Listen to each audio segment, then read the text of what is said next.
ஒரு 60 சென்ட் எள் பயிர் செஞ்சுருந்தோம்.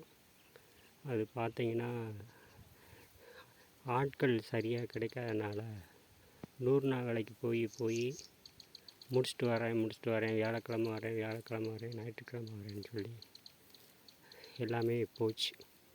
விவசாயி அழிஞ்சு போகுதுன்னா காரணம் அதுதான். என்ன சொல்கிறது, ரொம்ப மனம் உடைஞ்சி போச்சு.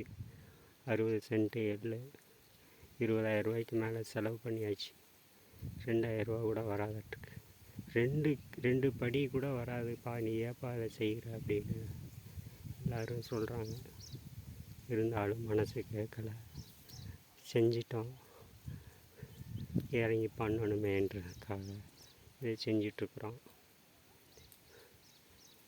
இயற்கை சீற்றத்தால் 2 மாதம் மழை இல்லாமல் அது ஒரு காரணமாக இருந்துச்சு. இன்றைக்கி ஆள் கிடைக்காதனால, சரியான பருவத்தில் அறுக்காதனால எல்லாமே ஈ குடிச்சிடுச்சு, வெடிச்சிருச்சு காட்டுலேயே. இன்றைக்கி ஞாயிற்றுக்கிழமைங்கிறதுனால 4 பேர் வந்தாங்க.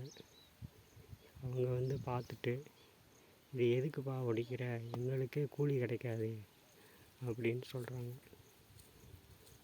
மனசு கேட்கல, விவசாயம் பண்ணிட்டோம், போட முடியல காட்டில் அப்படின்ட்டு அறுத்து அடைஞ்சிக்கிட்ருக்கிறேன்.